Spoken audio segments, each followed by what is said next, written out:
career as a guest lecturer.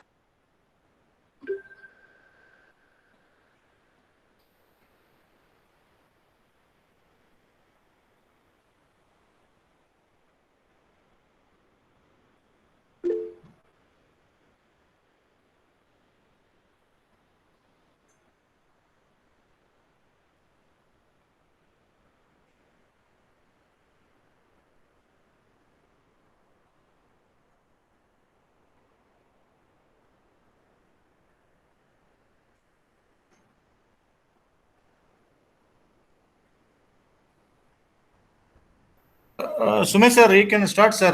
Welcome. There Yeah. is a network, he lived. Oh, okay. Okay, sir. You can start, sir. Okay. Yeah, okay. Okay. So thanks for Dr. Thangakailasan sir and Vijayagan sir for giving me an opportunity to interact. So I'll cut my video, then I'll start presenting it. So that will be better. I hope my slides are visible, and 1 minute.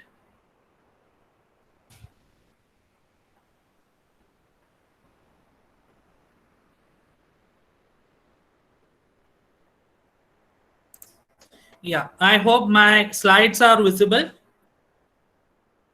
Yes, sir. Yes, sir. Absolutely, sir. Thank you. Yes, sir. Thank you.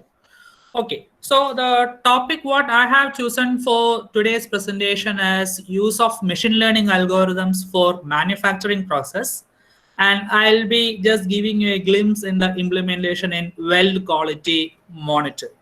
So since the title of the today's program covers advances in composite materials, manufacturing processes and optimization techniques, I thought to give an idea in advances in manufacturing process. So as you can see, this machine learning, whenever it is involved, it can be connected, or you will have in your mind the terms like artificial intelligence, machine learning, deep learning, data science, etc. So first I will tell you that how these terms are connected. So in the year 1950s onwards, you can see the terminology artificial intelligence came into the thought process. That is engineering of making intelligent machines and programs. That is, we are at that time we were converting from our conventional machines to NC and CNC machines and thereof. Then the next part we have the machine learning. Machine learning is nothing but ability to learn without being explicitly programmed. That is, you have first learned the machine that for a known environment how to react. Okay, how to react for a given condition, what should be the cause, or for a cause what should be the remedy it has to taken. That's the way, if the machine has ability to learn without being explicitly programmed, that is called machine learning. Now from the machine learning, it has been moved to the newer topic called deep learning. So deep learning is a concept where basically neural networks, so deep neural networks are came into the picture. And you might have heard about the terminology called Google cars, the driverless cars. So that in that all the algorithm which are normally tested is a CNN, convolutional neural network algorithm, that is basically a part of deep learning algorithm. So broadly, if I want to put everything into the picture, you can see all this are basically the part of data science. Not AI is alone in the part of data science. Many things are there in the part of data science. You have forecasting techniques, you have other predicting techniques, etc. That all are part of the data science. Among the data science, one of the tool which is used is called artificial intelligence. And machine learning is one subset of artificial intelligence, and deep learning again is a subset of machine learning algorithms. There are differences other for these machine learning and deep learning that I'll show you in the next slides. So you can see as the world is moving from industry 1.0 to industry 4.0, but latest literatures or latest internet sources is saying that we are moving to industry 5.0. So in 1.0, we thought about mechanization, introduction of steam and water power. second revolution, we thought about mass production, assembly lines using electrical power. As the figure indicates, you can see the presence of your the hoist chains or the kinds of the overhead cranes, etc. That is a part of industry 2.0. Then in the 3.0, we have automated production computers, we have AGVs, we have CNCs. So all these things are a part of industry 3.0 or 3.0. And industry 4.0, we talk about the concepts of smart factory, autonomous system, IoT, machine learning, etc. In industry 5.0, it is little more different. That is, machine will interact to machines, the nearby machines, and it will communicate and it will do the process. The human interventions are getting minimized in each and every stages as we are moving forward. So you can see the machine learning, it can be used for predictive maintenance, it can be used for inventory optimization, automation, quality control, AI, data mining, and demand forecasting. For all this, machine learning can be used. So some examples I have given: cost reduction through predictive maintenance. Okay, so if I have a predictive maintenance system, I can reduce the cost that is normally incurred to the breakdown situations, and predicting remaining useful life. This is also important in the case of mechanical manufacturing scenario, as the tool life in the case of tools. If we are able to predict it without removing the tool from the tool post, without removing the job from its work holding device, if we are able to say that this much remaining life is there for your tool based on certain other informations what we are gathering, so that is also a good and helpful area in the case of mechanical engineers. Improved supply chain management, improved quality control, improved human robot, consumer focused manufacturing. In all these areas, the artificial intelligence, especially the machine learning, has a part. So what is this machine learning is, or what are the types of machine learning is? So basically there are 4 types of machine learning is. One is called supervised learning, the next is called unsupervised learning, the third is called semi-supervised learning, and the fourth is called reinforcement learning. So in simple ways, if I want to express this thing, supervised learning. So basically, if we want to learn a system, we should have some information called as data are required. Data with respect to condition. Okay, so these are the conditions. So I have given you previously one example of tool. So tool, if it is a good tool, what will be my signals will be, or what will be my data will be. The tool is half worn out. If it is half worn out, how the situation will be, how my signal will looks like. Okay, so in that, if you have a target variable is available, either a continuous or a categorical target variable is available, you are able to get the various class information, and this class information you are able to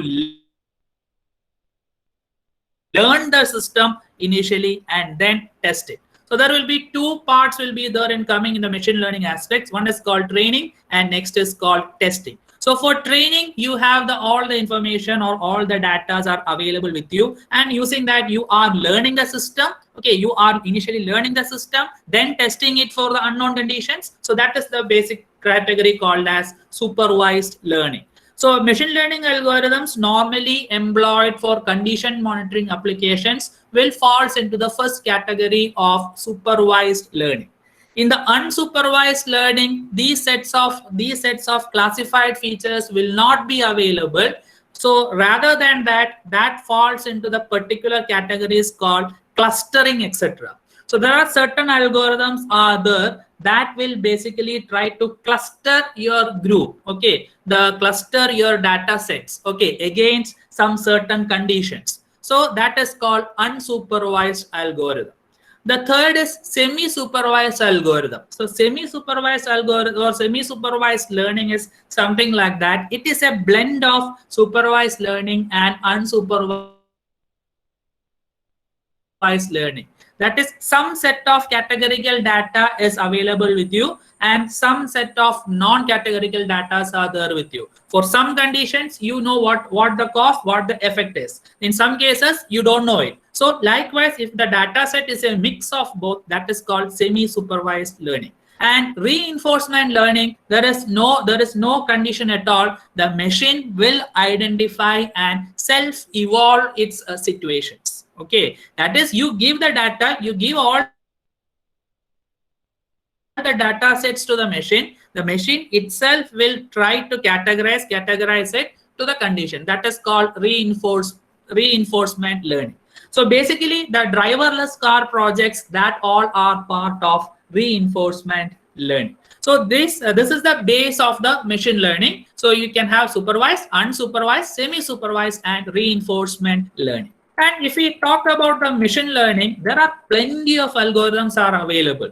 So to choose one for a particular problem, okay, or from a group, which one to choose. And there are plenty of ways for you to solve. You will have MATLAB, you will have open source softwares are available. You can code it by using Python, you can code it by using C or other programming languages. Okay, so whatever the medium which you are choosing, according to that condition also the algorithm ways are working.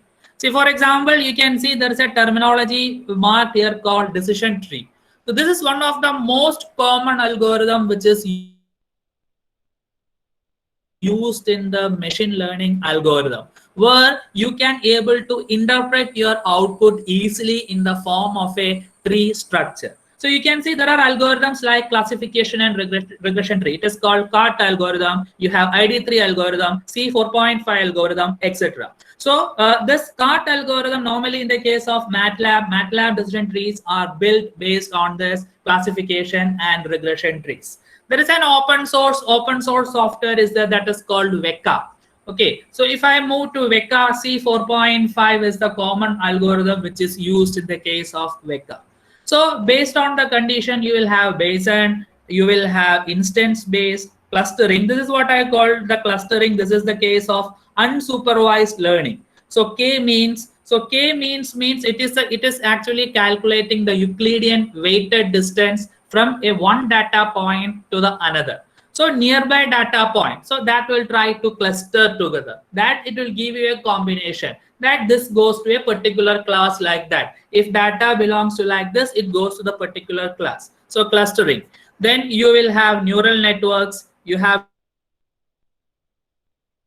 deep learning, you will have ensemble, rule-based system, regression, then you will have support vector machines, SVM, etc. And ensemble is a little bit it's a newly more developed algorithms, this ensemble. So ensemble means it is a mix of two algorithms. Okay, so it will have tree plus SVM, it can have tree plus other algorithm. That's the way the ensemble will work. So normally there are two conditions are there. One is called bagging and next is called boosting. So for bag or to make your data more accurate, or to predict make your prediction more accurate, we will go for these kinds of ensemble algorithms. So bagging and boosting are the two normal issues where you can see in the case of machine learning environment. So in order to overcome that, we will normally go for ensemble algorithms. So bagging tree, boost tree, okay, random forest, AdaBoost. So these all are some kind of algorithms which you can see under ensemble. This is only a partial list. Many other algorithms are also available for your machine learning applications. Okay. Now, what is the I'll move into the welding part. So what is the application of machine learning in welding?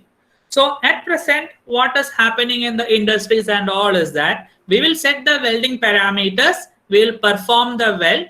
Once the weld is performed, okay, we will send it for NDT operations. So in the NDT operations, okay, you can say that there is no defect, the weld is accepted.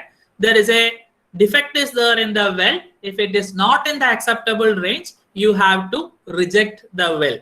Okay, so reject the weld means it will again go for repair welding operations. So basically, this repair welding is something like that. It actually costs 200% high than that of a normal welding. Okay, that is you have to locate the place where the defects are there. That area you have to cut, you have to grind it, you have to cut it. Okay, again the grooves, everything you have to make, and you have to weld it. So the cost, the industrial people normally will say that the cost for these kinds of re or repair welding, that is basically 200% higher than that of the normal welding cost. So what machine learning can do? So you have a welding setup. Okay, when the weld is taking place, sensors will be associated to the welding system that will take the information from the welding, that will be processed on a computer. Okay, and you have already developed machine learning models are available. So that will compare the present information with the already stored information, and it will make to a conclusion that yes, there is a defect in the weld, or no, the weld is going in a good manner. And normally up to that making the decision. So up to decision that there is a defect in the weld, or it's a good weld. So up to that part, the machine learning will get over. Rest, even at some point in the decision, there is a defect in the weld. So it can indicate that there is a defect in the weld. So a welder can stop the welding. He can save his time, and the material, the later material wastage also can be minimized. Or in the case of modern some systems, what they will do is that the decision, there is a defect in the weld. So it will pass to the control system to that. Please adjust your current or voltage or wire feed rate or standoff distance, etc. It will try to adjust and compensate it and try to get a good weld. So this is what is the application of basically the machine learning in welding. Is this limited to welding? No, it is not limited to welding. Any manufacturing process, whatever you are selecting, has got its own implementation. That is, suppose if you are talking about the machining, say in the case of turning or milling operation, the tool wear, the surface roughness, whatever is going to come. So that you can able to predict. You can able to predict the tool wear. You can able to predict the surface roughness with the help of appropriate sensors, whatever you are fixing on the machine. I can give you another example, grinding wheel. So grinding wheel, as you are probably using it, what happens is that the smoothness of the roughness of the wheel will go off, and the wheel becomes smoother. So you have to dress in that point. So without removing the wheel from that location, if you are able to just say the condition that the wheel is completely smoothened. Okay. So if you are able to put some appropriate sensor on the machine, get its feedback, okay, get the information from that, and if you are able to develop such systems, that is also well and good for the manufacturing conditions. So many such conditions are there. Many such machines are also available. So there is a high-speed machining center came from Japan. So that is from Zodiac. It's from Zodiac company. So there is a laser interferometry is already available in that machine. After each and every pass of operation, the laser will check the tool tip, and it will calculate that any tool wear has happened or not. If tool wear has happened, automatically it will provide some compensation to reduce or to get a better surface on your machined part. Now, what is meant by this term? What is or how this is done in the case of welding? We'll see in detail.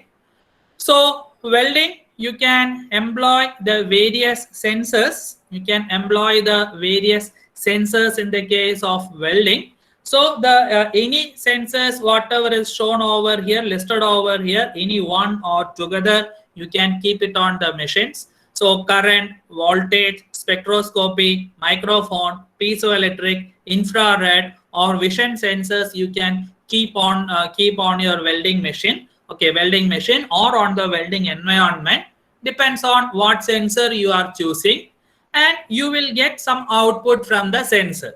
So that output from the sensor we call normally as signature. Okay, signature of that particular welding process or signature of that particular sensor.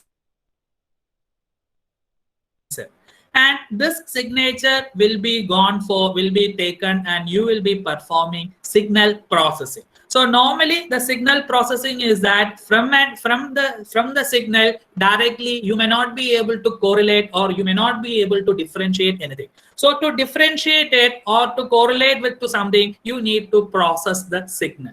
So normal processing you will be performing in any of the literatures or in any of the operations related to machine learning. You can see that they will be performing either in time series, that is amplitude analysis, or you will be performing a frequency domain analysis with the help of fast Fourier transforms FFT, that is the Fourier analysis here. And the third one we call it as time frequency domain analysis. So that is normally done with the help of an analysis called wavelet analysis. So you can see you can process the signal, and once the signal is processed, you are extracting the features of the signal either in time domain or in frequency domain or in time frequency domain, and you will have conditions with respect to what condition that particular data you have observed, and that you are feeding it into the machine learning classifiers. Okay, so time series, linear discriminant analysis, fuzzy clustering approaches, neural nets, Gaussian mixer models, many other. These things you might not have seen in my first slide. So these are again some another sets of algorithms which also again used for your machine learning approaches. And this machine learning will classify. First it will learn its own. Okay, first it will learn its own, then it will try to take a new data set and it will try to fit using the present information what it is matching, and it will give you the conditions that whether the weld is good or whether the weld is with defects. So defects again, if you can distinguish the defects, further defects like burn through, spatter, etc. in the case of weld. So if you have the signatures for that, then the further sub classification in the defect you are able to generate. And if you know how to compensate it, you can develop your own control systems and you can feed it back to the machines. But that is a little bit challenging task, because in the modern power sources and all, that provision you will not get. But you can predict, and you can say that a particular defect is available. With that you can able to stop your work. Even that is very useful for the industries. Now we have seen the types of sensors here, current, voltage, etc. We will see one by one what is happening with respect to each and every sensor. So the first type of sensor which is seen in the literature, that is called spectroscopic sensor or spectroscopic analysis. So these all are taken from the literature. So literature reference is also marked on the bottom. So this is a typical reference which is taken for a TIG welding. So I have a TIG torch. Okay, torch and positioning systems are there. Okay, so here you can see an optical fiber sensor is kept. Okay, it kept inside your welding gun itself. Okay, so from that optical sensor, it is passed to the CCD spectrometer. Control and processing is done, and you can see a change whenever a defect is appearing. You can see changes are taking place. Using that, you are able to locate the position of the defect in the case of welding. Now, what is basically happening in the spectroscopic analysis is that, okay, there are two conditions. One, there is a stable spectra is there. One, there is an unstable spectra is there. If the welding is happening in a normal pace, you will get a stable spectrum. Okay, there will not be no change at all. You will get a stable spectrum. When there is a change, when there are some abrupt changes are happening in place, this stable spectrum will change into unstable one. I'll just brief it. That is in your alloy, you have different elements are available. If your heat input varies or excess heat input you are providing, certain elements over there will have a lower melting points. So these lower melting point elements, okay, will vaporize faster. When it is vaporizing faster, you are not getting a stable spectrum. Okay, the spectrum will change into an unstable one. So by taking that into aspect, by taking that information, you can able to correct your heat input in your welding. The another one which is there in the spectroscopic is that you can measure the radiation emitted by the plasma, or you can measure the plasma electronic temperature. Okay, plasma electronic temperature or the radiation emitted by the plasma, you can measure it, and using that you can see to it whether you are getting a stable spectrum or unstable spectrum, and accordingly you can conclude that whether this is a good weld or whether it is a defective weld. So this is one kind of analysis called spectroscopy. The next one, or the next important analysis, that is called acoustic sensing analysis. So acoustic sensing, normally you can able to perform with the help of two kind of sensors. One is with the help of normal microphone. So normal microphone will record the sound always in the audible range. Okay, so audible range you can use a microphone, and for non-audible range you can use the PZT sensor, that is a piezoelectric sensor.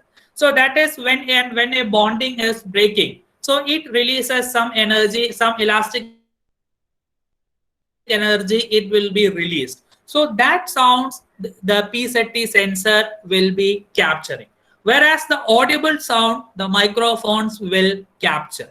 Okay, using the microphone, making a system that will be the most cheaper system that can be developed. But there are some issues are there with the acoustic sensing. That is when you are recording an audible sound, the environmental sound. So if we are taking in a factory, so nearby some machines will be working, some will be dropping the job on the floor. So these all sounds will be recorded in the microphone. And a better denoising technique you have to develop, or you have to carefully use in the case of microphone types of acoustic sensing system. Or what happens is that finally we call that term as called classification efficiency of algorithms. So that will reduce if you are using the microphone without denoising. Whereas when you are going for PZT in the case of welding and all, you have to be extremely careful about the temperature range of the corresponding PZT sensor. Every PZT sensor, you cannot use it for the welding. So high temperature condition, high temperature application, PZT sensor you have to use in the case of welding. Once you got the signal, as you can see on the other types of plots, current signal, microphone, PZT, you can able to compare with the help of machine learning parts. So I'll come to that part later. So you can see the sensors, many literatures are available in the acoustics. So I'm not going to its detail.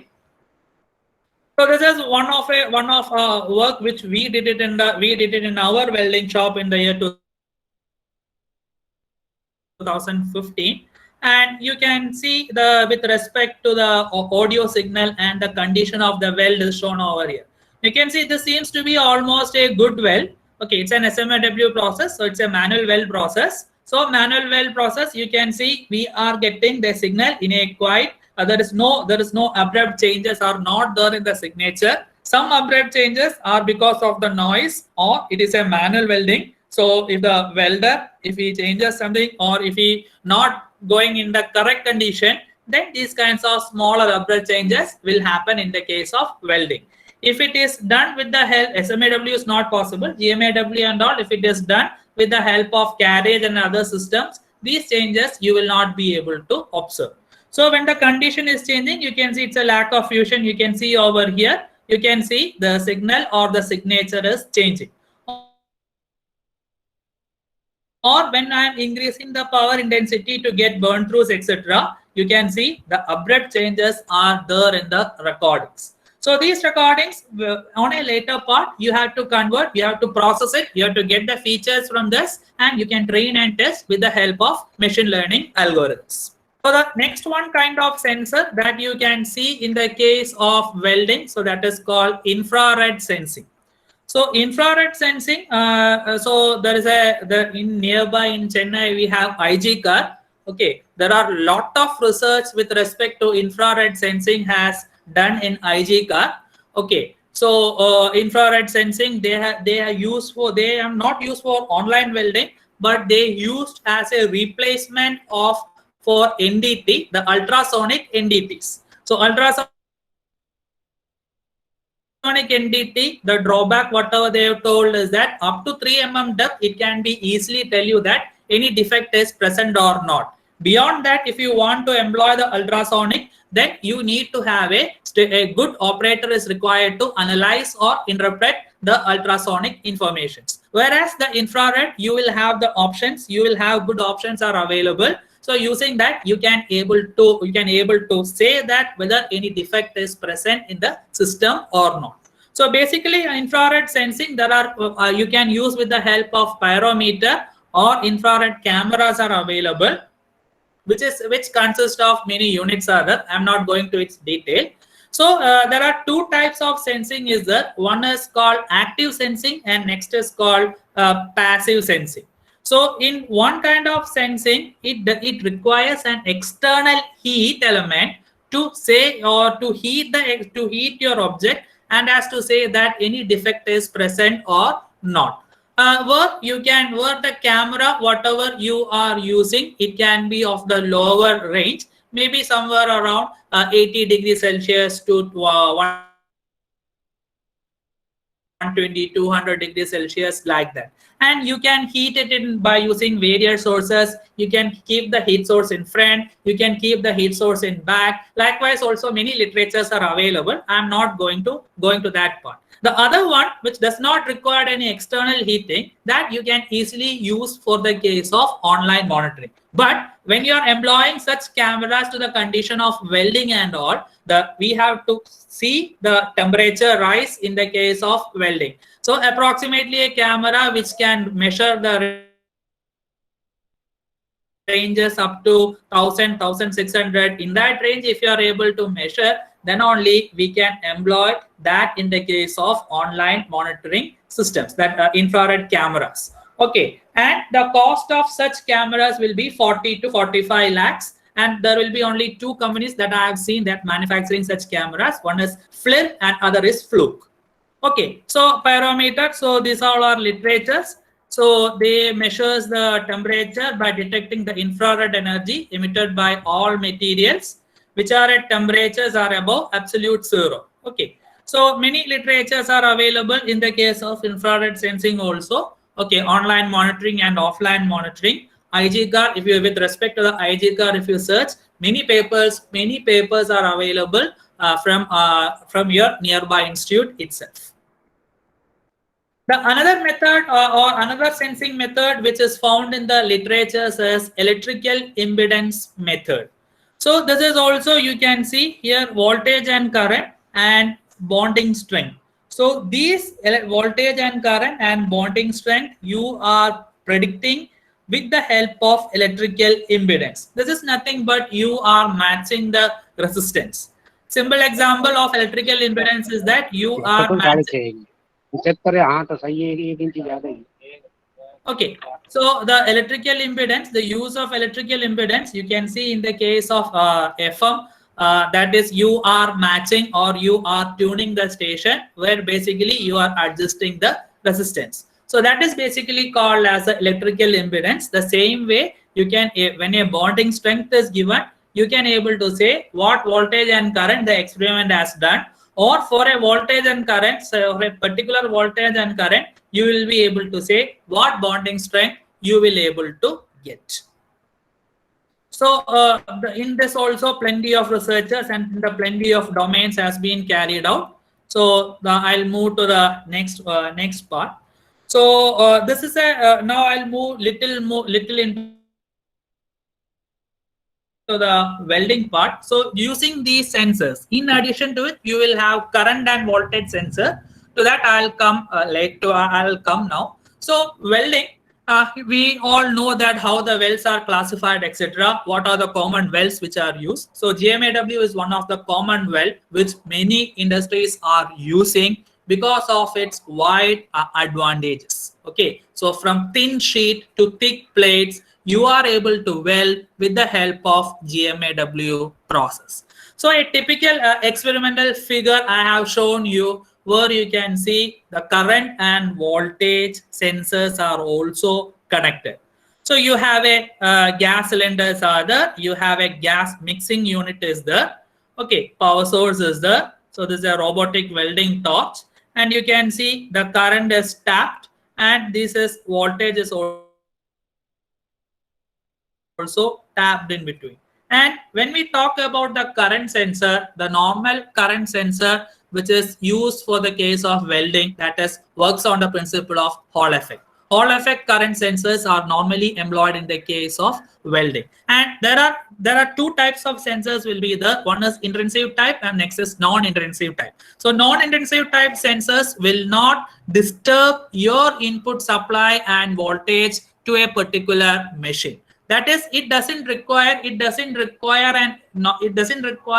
energy from the line which is being connected.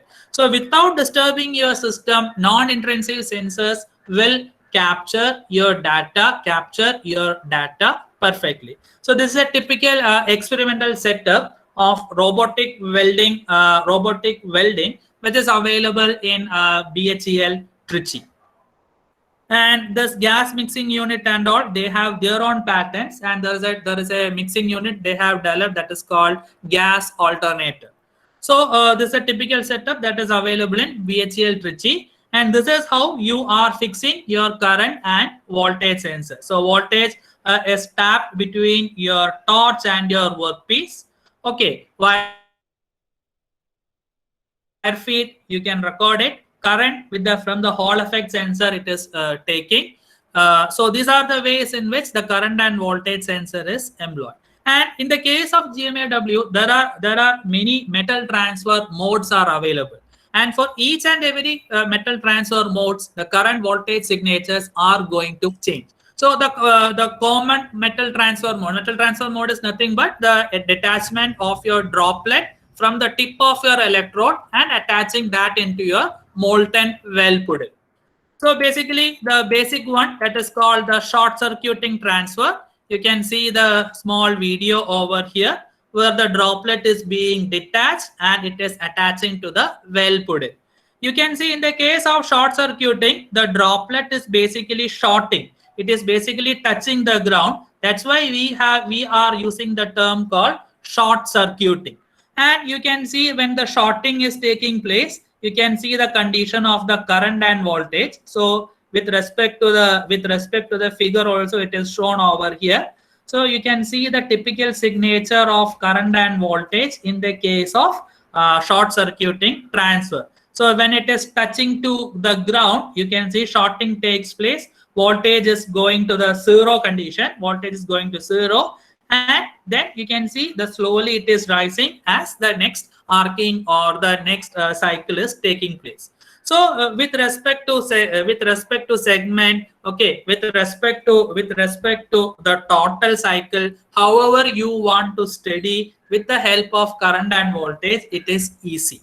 So that is why normally in many of the literatures, the recent literatures, they will be working with the help of current and voltage transfer. Here the short circuit transfer application is that it is a low heat input process. So the application is limited to thin sheets. So if you want to go for thicker sheets, this is one of the application. This is one of the process called globular metal transfer, in which you can see the droplet size is larger. So it is called globules. So it is larger than the size of your electrode, and it is being detached and attached into the molten weld pudding. So with respect to your short circuit, the globular signature will be entirely different. Here the heat input is higher, okay, than compared to the short circuit transfer. So for extremely higher thickness materials and all, you have to go for the metal transfer mode called as spray transfer, where you can see the droplet size, is not higher of your electrode size and much more quantity. The amount of the droplet transfer is higher. So if higher amount of droplet has to be transferred, it requires more amount of heat input on your electrode area. And because of this reason, the spray transfer cannot be used for thin sheets welding. Okay, so the various stages are shown over here. This is a high-speed photographic image, or only you are seeing over here. So if for a spray transfer, if you want to make it useful from thicker to thinner sheets, what we will do? So that has been introduced with the help of next modification in the metal transfer mode. So that is called pulsed spray transfer. Okay, so pulsed spray transfer, you can see the A, whatever is marked over here, that is called your base current. C, whatever you have marked over here, that is called peak current. B is called shoulder current. Between A and C, your current and voltage is cycled to ensure that this process can be used to weld any kind of thin sheets to thick plates. And what I shown you earlier with respect to the short circuit also, we can see droplet formation. Okay, droplet formation is taking place at stage 1. 2, the droplet growth is taking place. 3, the necking is taking place. You can see this is a ramping current. Okay, so due to the ramping current, the necking is taking place, and finally the droplet is detaching is taking place, and this cycle continues. And this cycle with a background current and with a peak current, it will be repeated without any issues if there is no arc disturbances are present. If any arc disturbances are present, these signatures of current and voltage is going to vary.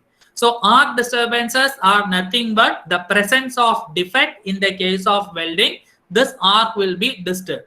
So this is something like that. I told you stable spectra and all. Here also this is periodically varying. Whereas when a defect occurs, either the base or the shoulder or the peak, there is variations are going to happen. And if you carefully initially experiment it, you can able to get those signatures, you can train a system, and you can develop your own machine learning models for your own welding machines. So typically I'll just run this video too. So you can see this is a 5 microsecond video with a frame rate of 5610 frames per second. So you can see it is finer spray. It is finer, thinner than compared to the spray transfer, which makes it a suitable candidate for any kind of thin to thick plates. So this is one advantage that has happened in the case of GMAW. Apart from this, many other kinds of power sources are also available in the case of GMAW. Once after 2 or 3 slides, I'll show you. So this is what when we have experimented in BHEL, we got the conditions. So this is a robotic welding. So robot is KUKA KR16 robo, and power source is Fronius power source. So using that as experimented, you can see this is a root pass weld is shown over here. Corresponding X-ray of it is also shown here, and the corresponding current and voltage record is also shown over here. So for reading all this, we have developed our own codes by using VBs and Excel. These are plots we are obtained by using our own systems. And these all things are already published literatures are available. Okay. The next kind of there is a defect which we carefully generated, that is burn through. Okay. So you can see here one burn through occurs. After a certain distance, another burn through occurs. After a certain distance, another burn through occurs. So you can see over here, initially and all, the current and voltage, there is no change. And whenever it is occurring, that defect is occurring, you can see the changes whatever is happening in the signature. Okay, the signature in this part from 14.63 onwards, if you carefully observe, you can see to that there are disturbances are happening when the defect is generating. You can see the corresponding X-ray image is also shown over there to verify our findings. We have done that. You can again see that after passing the defect, again the arc has re-established back into its original position. That is, whenever it is encountering a defect, then only the signatures are going to change. So those changes, if you are studying with the help of machine learning, we can able to develop an online monitoring systems easily. So you can see when I apply the grease, the resultant will have porosity. And this is a compressor. From the output from the compressor, we have passed on the weld area. So what happens is that the shielding has not been proper. As a result, also the porosity has happened. You can see to it the porosity obtained by the application of grease will not be same as that of shielding gas is disturbed, and will not be the same condition as the correct proportionate of the shielding gas if it is not given. Okay, so you can see the various conditions that are happening, and the corresponding signatures are also shown over here. This is with respect to grease. This is with respect to beaming of air. This is with respect to shielding gas cutoff. Okay, so you can see from both the sides of the well how or what difference is making. So if you want to do all these things, first you have to make your own welding standards. You have to optimize the parameters, and with that optimized parameters only, you have to carry out these kinds of welding. That is how to create defect and how to get it in a continuously and periodical manner. That is a little challenging task. Okay, that is a little challenging task. Only if you know that particular reasons, and in that reasons, whatever you can able to replicate it, then only that continuous defect monitoring will be possible in the case of welding operations. So you can see I have shown you the previous one. What all things you have seen, they all are for GMAW pulse process. Okay, pulse to spray process. Okay, where you can observe your peak current, your shoulder current, and your background current. Similarly, in the case of voltages also. Now, when I am changing that process from GMAWP to the short circuit, you can see the waveform is changing. Okay, so these all waveforms are taken. This you can see all the lines, graphs, etc. are extremely smooth over here. Wherever in this case they are not as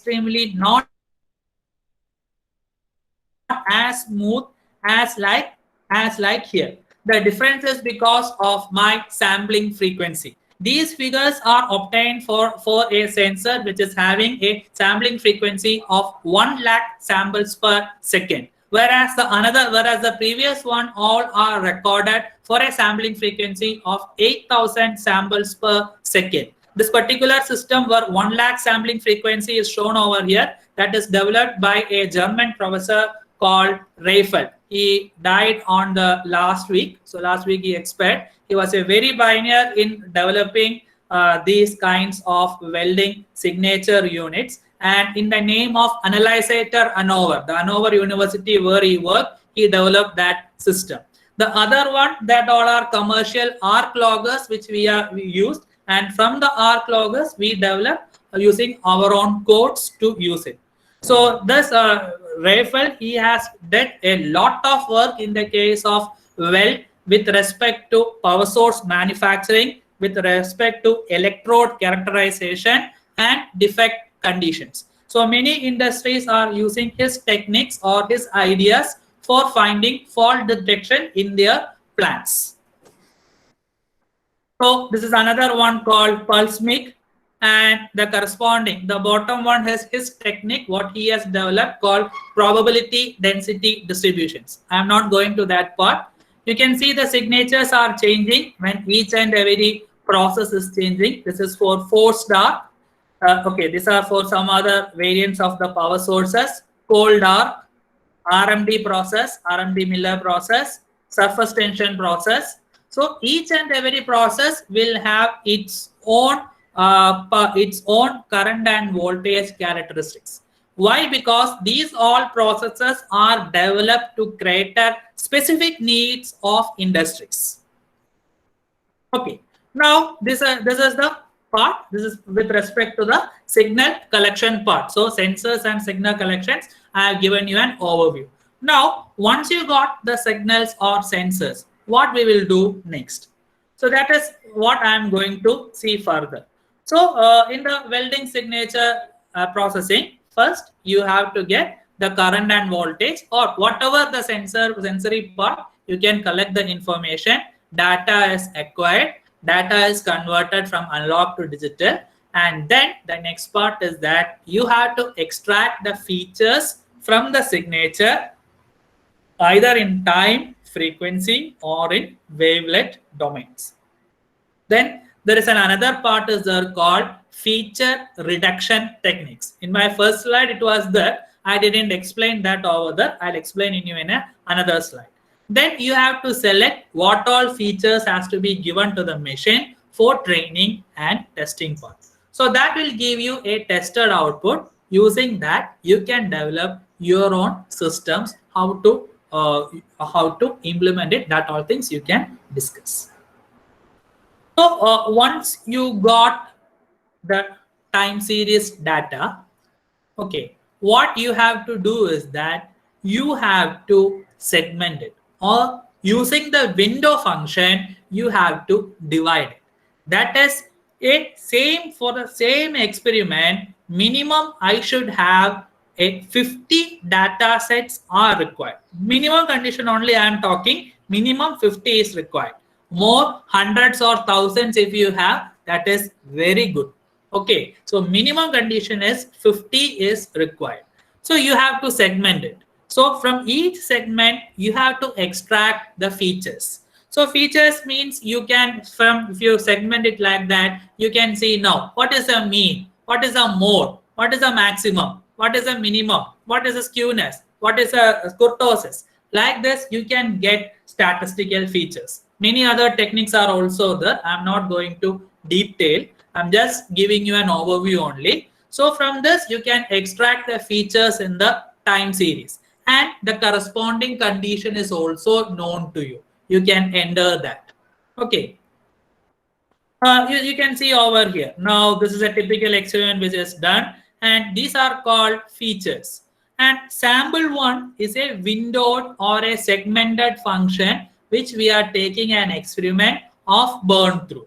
Okay. So for this particular case, we know what is the time that is required to pass the pass my torch on that particular area where the intended defect has to come.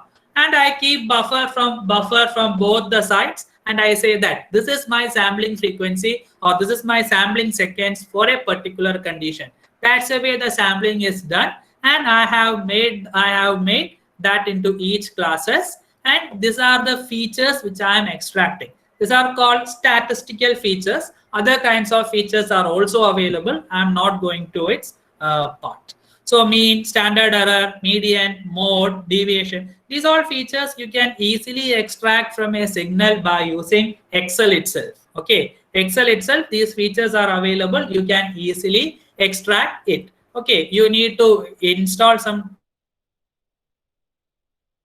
toolboxes into the Excel. Okay, it is already available in the Excel, not any external toolkit. Okay, statistical toolkit you need to enable in the Excel. Then you can extract these features in the Excel itself. So for various conditions, okay, for various segmentation is done, and condition wise also I have did. Okay, this is how I am preparing my data to be fed for a machine learning algorithm. Now this is about the statistical features. Now another one kind of feature extraction that is called frequency domain. Now this is the typical time domain analysis. What is the peculiarity of this time domain analysis is that this is the amplitude in the case of the time series. Okay, so if I can, this comprises of many sinusoidal signals. Okay, this signal, this waveform will have different sinusoidal signals. I can decompose this into many sinusoidal signals as shown like this. The peculiarity of the sinusoidal signal is that each sinusoidal signal will have only one peak. Okay, it will have only one peak shown like this. So sinusoidal signals have distinct unique frequency, and arbitrary signal does not have a unique frequency. You can decompose that into many sinusoidal signals with different frequencies, each with different magnitude and phase. So this is a typical one signature of 16 point that I am converting of 16 signals of 1 point. This is what you are doing in the frequency analysis. And the tool normally which we use to convert this, that is called fast Fourier transforms, FFT. Okay, or the implementation, or it's called discrete Fourier transforms. So this is how you are, again, the segmentation as to that. Okay, you can convert that into the frequency domain, and again from the frequency domain you can extract the features. Okay, you can extract the features either with respect to statistical or with respect to certain frequency components. You can able to extract from the frequency domain. Now, how will you select? There is a correlation between sensor and frequency values are there. That is, if you know that you have your frequency, there will be up to 4000 Hz frequency will exist in your data set. If you know that your sensor or your sampling frequency should be double of it, 8K. Or in another way, if I have an 8K sampling frequency, I can get maximum frequency components up to 4000. So initially you can extend up to 4000 and you can window it, and later part you can narrow it down, because you can see over here when I did take it for a welding beyond 400 or 500, there is no active frequency components are available. So I can limit my search space to a lower one. Okay, enlarge it, and from this either statistical or with respect to certain smaller quantities of frequency values, say something like 0.4 or 0.1 Hertz or 0.2 Hertz, I can get some values, and that I can directly take it as a feature, or from that again I can calculate the statistical part and can compare it. So this is the second type of feature extraction normally will be done in any signals whatever you are obtaining. The third type is that here in the frequency I am not talking anything about the time. So a time localized frequency, if you want to observe, okay, if you want to obtain, that is also possible. They are called wavelets. Wavelets are nothing but they are called as energy pockets. And there is a mother wavelet is available and child wavelets are also available. So you can see Haar wavelet. Haar wavelet has only one mother wavelet. No child wavelets are available for Haar. It is a symmetry wavelet. Then you can see coefficient wavelet. So this is a mother wavelet in which COIF 1, 2, 3, 4. These are all are called child wavelets. That is, if you want to define the wavelets, there are two parameters are there. One is called shape function and next is called scale function. So shape and scale basically determines the shape of your wavelet. You can see every case, this is almost looks similar, but when you are changing the shape function and your scale function, you can see the wavelet shape is going to change. So Haar is a symmetry wavelet I have shown over here. So from your signal, you can decompose, you can obtain the wavelets. Okay, you can obtain the wavelets. You can see to it which wavelet to which level of decomposition your signature is matching. That you can perform. So decomposition is nothing but this is my signal. So signal is dividing into approximate coefficients and level 1 detailed coefficients. Okay, if I add this detailed coefficients plus approximate coefficient, I will get back my original signal. So this level 1 will again, I will split into approximate and level 2 detailed coefficients. Likewise, I will go to last. That is nothing but initially if I am having 40,000 feature points are available in the level 1 decomposition, it will normally reduce to a near half value, or it reduced to half value, whereas all other wavelets, equations and mathematics are available. So accordingly, the number of data points will get reduced. So that is how the decomposition is performed. Now when wavelet, which wavelet to apply? Okay, which level of decomposition will give you a better output, that you can take it out, and then you have the features. So these features, now you either it will be in terms of normally it will in form of Excel, you can employ it, and that can be fed into any of the machine learning algorithms. I hope I am audible and there's no issues here. Yes, sir, you are audible. Please continue. Yeah, okay, thank you. So now what happens is that sometimes when I'm having more number of features, it is not possible for me to get useful information out of it. Or sometimes due to the overwhelming data, I may not be get the intended information. So what I can do is that I can reduce this feature sets. So that is normally done in the case of machine learning, a terminology called feature reduction. That is, I told you in the statistical case, there are 12 features are there. All the 12 features are not necessary for me to get the information. So sometimes 3 or 4, or sometimes 5 or 6 is required. So that if you want to reduce it, that technology, that is called feature reduction technique.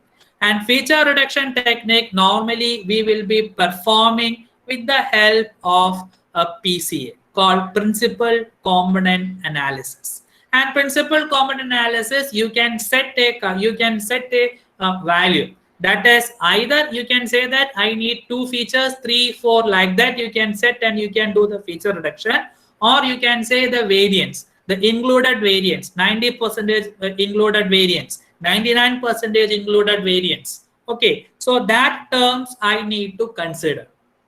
So normal cutoff, we will keep it as 99%. So variance up to 99% we will include in the study. Rather than that, we can eliminate off. So that's the way you can reduce the feature sets from 12 to 2 or 3, sometimes from 400 to 10 or 12. Likewise, you can reduce your feature sets. So that technology is also available in the case of machine learning algorithms. Now, once all this is done, initially I have told about the sensor, then I have told about the signal processing or the extraction of features. Once this is done, you can feed that into the machine learning algorithms. So this is a typical example where 99% of variance is included. So for, you can see over here up to 99 means 1 point greater than 1 point I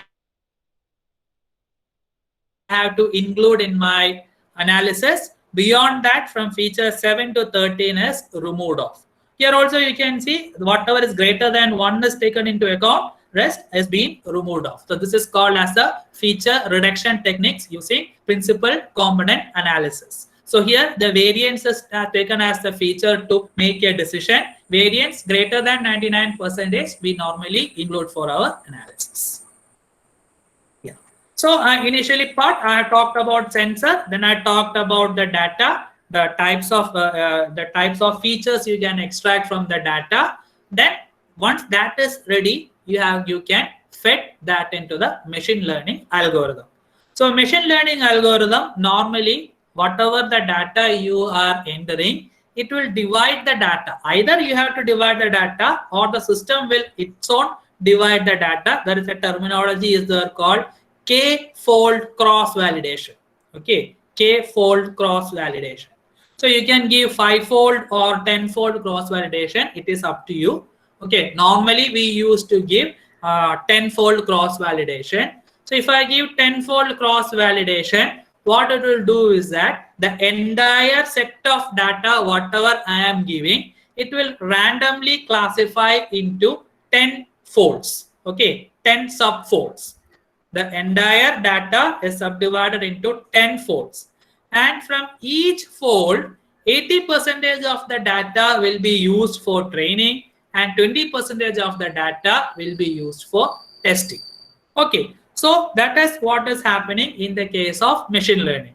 So initially you have the training set data is there. So that is a raw data with labels. So learning algorithm will learn, it will label it, that is a particular mean, a particular mode, a particular standard deviation. If it comes, that is a good well. Variation in that will classify it as burn through. Variation in that, it will classify as porosity. Likewise, it will label it. Once the labeling is over, it will try to test. Okay, it will try to test your data, and it will give you the features. It will give you that whether it is classified properly or whether it is classified wrongly. So which algorithm which will gives you a maximum classification condition that you can choose it for your further analysis.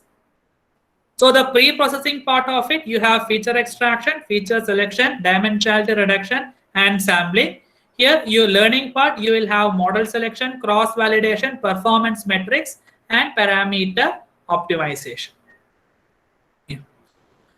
So I'll just quickly go through some of the good algorithms. So the first one, that is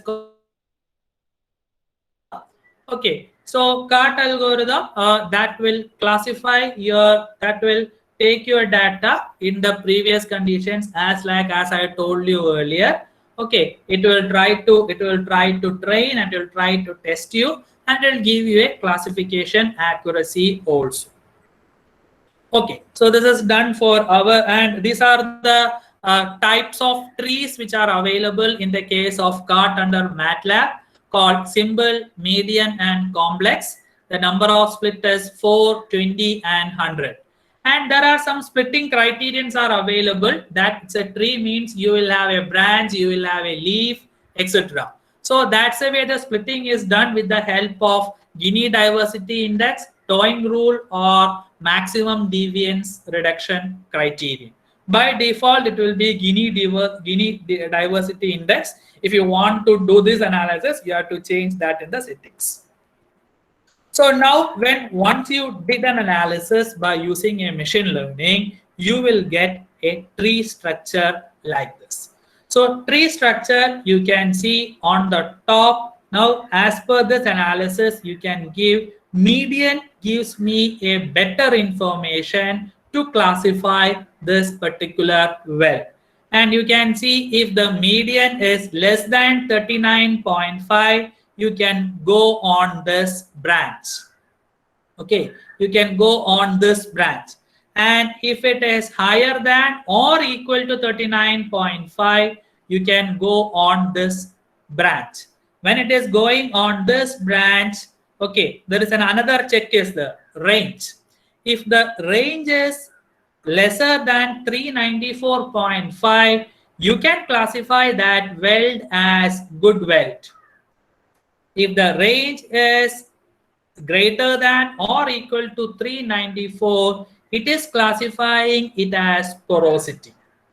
Okay, and even when there is a case of median is lesser also, direct range value and another range is also there for the case of good weld with respect to your burn through. Okay, so burn through also it is showing. So with respect to your range, the higher values comparing with your mean, you can get the burn through. And if the mean is not that value, it is supposed to be the good well.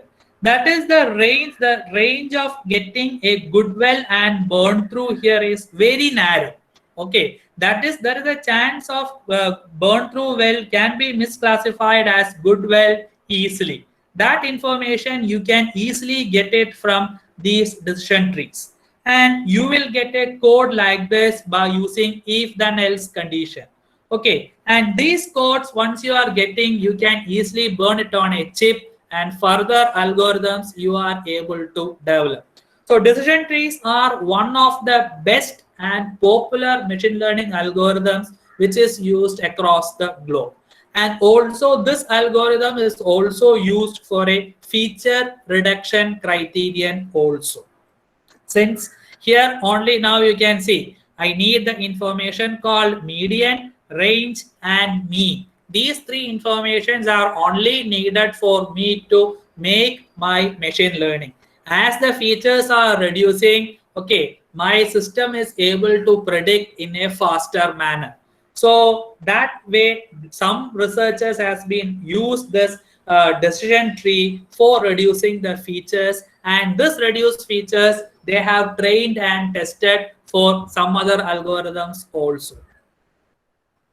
So the next algorithm, that's a simple algorithm called discriminant analysis.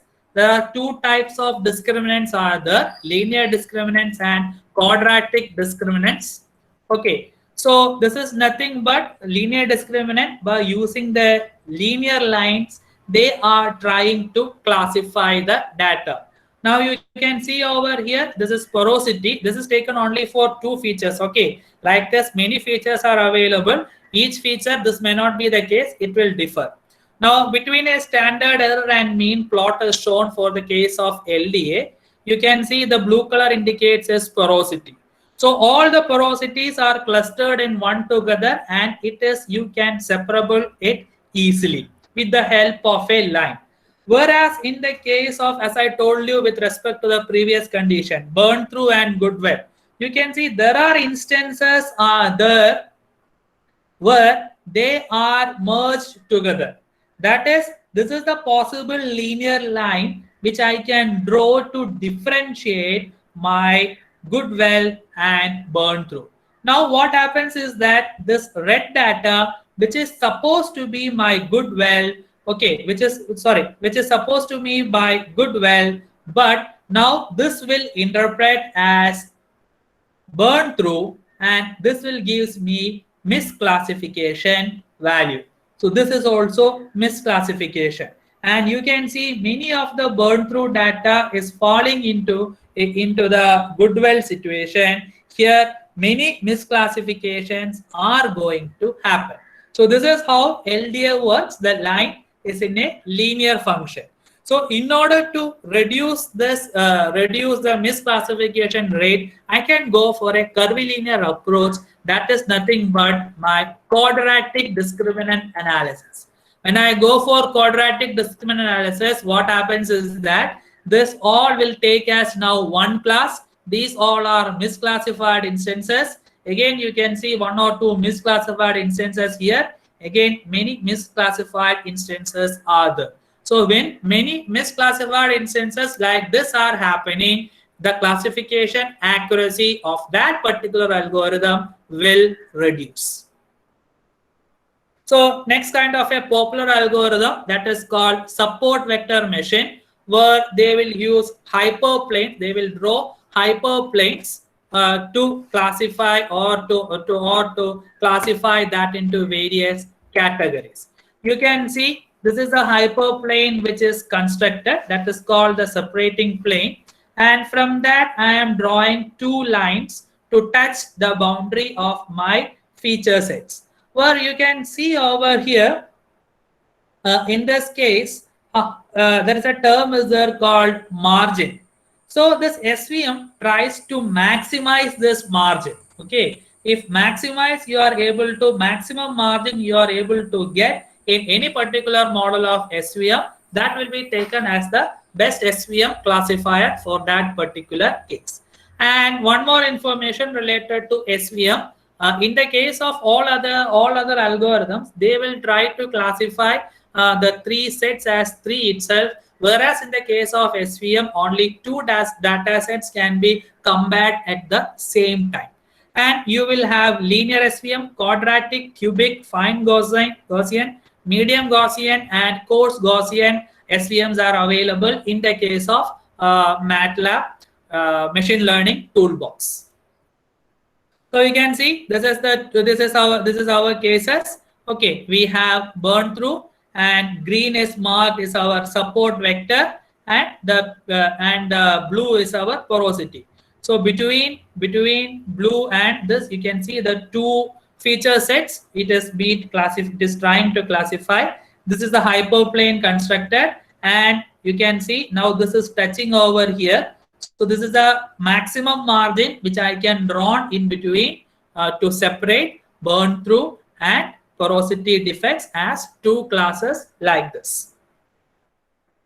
The next algorithm, that is, this is basically a clustering algorithm, k nearest neighbor. So what it will do is that if I put a point like this, whether from this point to this point, or this to this, or to this to this, which is having the minimum Euclidean distance, that will be calculating, and based on that, the further classifications it will be done. Again, sub-classifications are available: fine KNN, median, coarse, cosine, cubic, weighted, etc. So this in 2 marks you can see that are basically my Chorid class. So to my Chorid class, the Euclidean distance, the minimum distance, whatever is having the minimum distance, that is highlighted, that red over my red dot, there is a circle is drawn. So that are, these all are the data points as per my KNN, which is having a lowest distance, lowest Euclidean distance is available. So that is indicated like this in the case of KNN algorithm also. This is what I told you. This is one of the powerful or popular, powerful algorithms, not popular, powerful algorithms in the case of machine learning to reduce your bias and variance. Okay, these two are the normal issues which will come in the case of data analysis, bias and variance. So if I want to reduce the bias, I can go for boosting algorithm. If I want to reduce my variance, I can go for bagging algorithm. So bagging algorithm, you can see my original data set, that will be subdivided into small segmental data sets, and for each segmental data sets, the second level algorithm will be applied, and from the second level algorithm, the results will be aggregated. Okay, so that is what is shown over here. So similarly, that will happen in the case of boosting algorithms also. The boosting algorithm normally used, that is called ADA boost. We call it as ADA boost.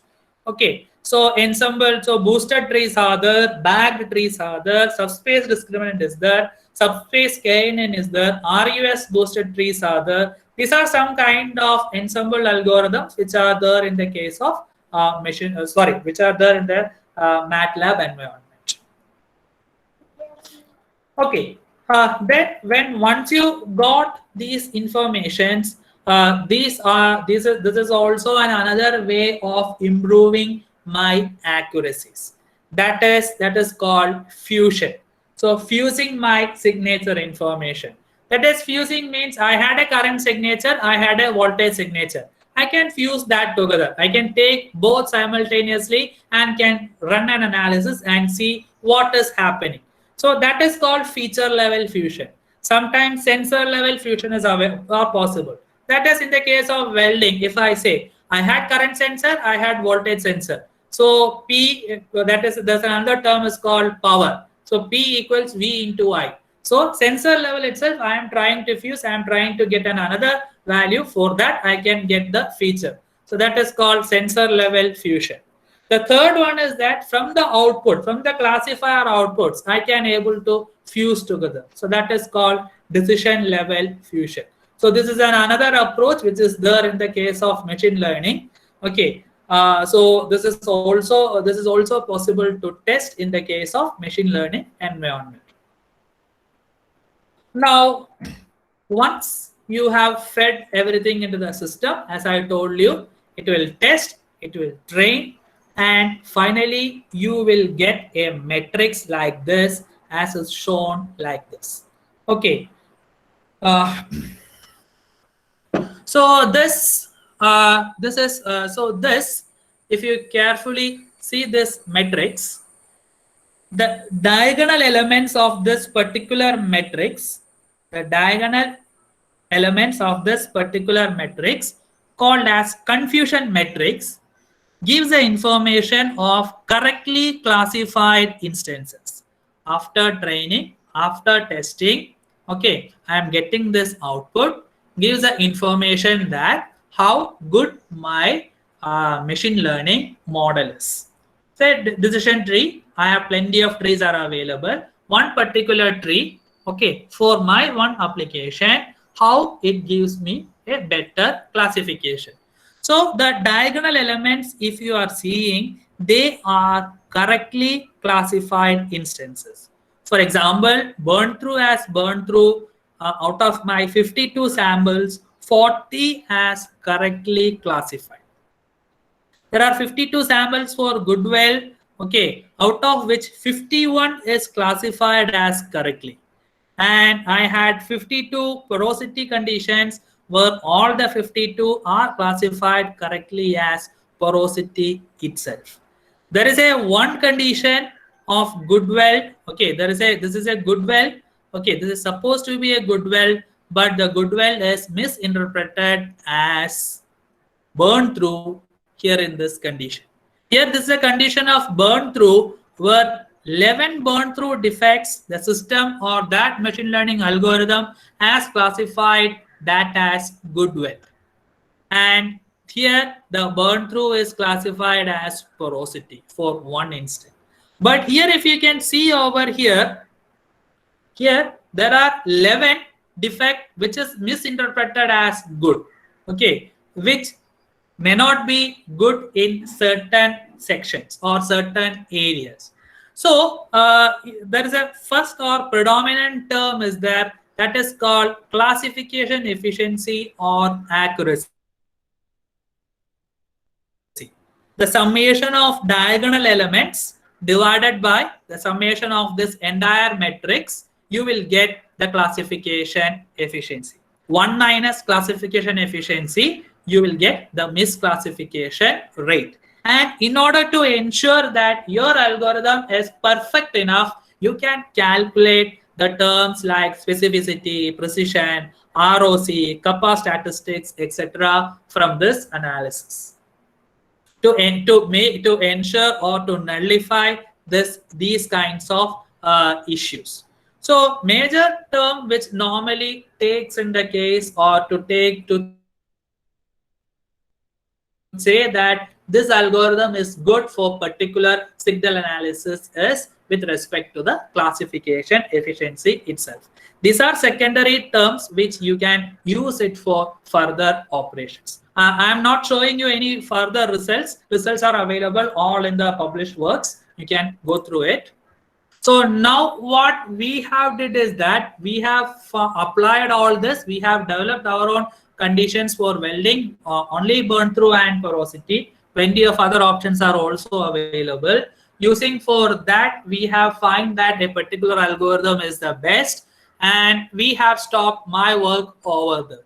And using that, further we can process or some process to develop a real-time well quality system. So such systems in the market are very few, and its accuracies are not also up to the level. Some systems from Australia was the which can be used for these kinds of purposes. So beyond that, up to signal processing and signal processing only, the systems are available. So there is a full future scope is there for developing these kinds of online monitoring systems. Now the boards, chips all are easily available. Cost is also less. Definitely we can try for developing such systems. But for developing such systems from this part to the next level, you requires a good knowledge of electronics is also required to develop the further parts in this. This is a simple case study application what I have shown you in the case of welding alone. There is a group of people in Amrita. We are working. We have a trust area group called as Integrated Machine Health Monitoring. And our research team includes K. Ramendran sir, Ramesh Kumar sir, Sai Murugan sir, Kishoma sir, and myself. Okay, so we have the algorithms like, we have the sensors like accelerometers are there. we have piezoelectric PZT PZT systems, PZT acoustic sensors are available, microphones are available. Okay, we are planning to get IRT also soon, and some other sensing and some other systems are also available. So we are working basically with respect to the health monitoring of machines. Okay, so monitoring of machine health parameters, acoustic, vibrations, current, sound, and voltage, etc. So some of the equipments. This experiment setup for weld defect detection is shown here. It's not our Amanda equipment. It is in Welding Research Institute, BHEL, Trichy. The other machines and equipments, whatever we have shown there, is available with us. So far, we have almost good amount of research we are done. So completed nearly 1 crore worth of sponsored project. Intelligent System Research Lab is established for development of intelligent machines. Produced nearly more than 10 doctoral students. Published nearly more than 100 Scopus Index journal papers. So this is what the information which I tried to convey. I have condensed it due to the shortage of time. So as a whole nutshell only, I tried to explain to you. So I hope it's clear. Any questions are there? We can